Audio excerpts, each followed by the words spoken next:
আজকে সকাল সকাল ঘুম থেকে ওঠার পর আমার প্রথমে একটা কাজ ছিল, সেটা হলো প্র্যাকটিসের জন্য মেহেন্দি বানানো। এই দেখো আমি 1 কাপ চা নিয়ে এখন বসে পড়েছি মেহেন্দি বানাতে। আর মা কিন্তু আমাকে ব্রেকফাস্ট এদিকে দিয়েছিল লুচি ঘুগনি, আর তার সাথে কিন্তু 2টো মিষ্টি। আর এই দিকে তারপরে আসলাম রান্নাঘরে, আর দেখছি মা এদিকে একটা শাক বাছছে। তো মা যেহেতু ভীষণ ব্যস্ত ছিল, তাই মাকে বললাম চলো আমি তোমাকে শাকটা বেছে একটু হেল্প করি। তারপর শাকটা একটু আমি মাকে বেছে দিলাম, আর তারপর কিন্তু এদিকে ডিম সিদ্ধগুলো ভালো করে ছাড়িয়ে নিলাম। আর এই দেখো তারপরে কিন্তু চলে আসলো আমার একটা পার্সেল।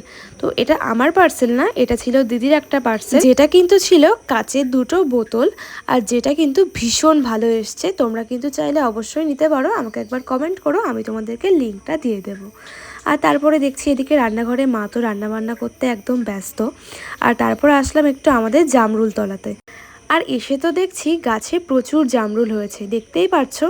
এত দূরে দূরে কিছু কিছু জামরুল তো পাড়াই সম্ভব। তারপর কিন্তু আমি মেহেন্দির জন্য কিছু কোণ বানিয়ে রাখছিলাম। কোণগুলো কেমন হয়েছে তোমরা কিন্তু আমাকে অবশ্যই একবার জানিও। আর এই দেখো আমি কিন্তু মেহেন্দির যে বক্সটা করে রেখেছি সেটা এখন সাজাচ্ছি।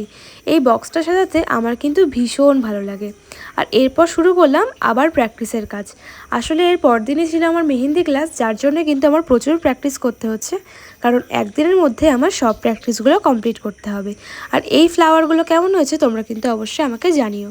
আর এদিকে দেখছি মায়ের রান্নাবান্নাও শেষ। তারপর লাঞ্চ করে একটা টানা ঘুম দিয়ে এখন কিন্তু সন্ধ্যা সন্ধ্যা উঠে পড়েছি। আর তারপর একটা কোল্ড ড্রিঙ্কসও খেয়ে নিলাম। আর এখন কিন্তু রেডি হচ্ছি, কারণ মায়ের সাথে যাব আমাদের পাশের বাগজোলাতে। আর এই হোয়াইট কালারের শর্ট কুর্তিটা কিন্তু আমি অনেক দিন পরে পরলাম। কেমন লাগছে আমাকে কিন্তু অবশ্যই একবার জানিও। আর এই দেখো তোমাদের সাথে কথা বলতে বলতে আমি কিন্তু একদম রেডি হয়ে গেছি।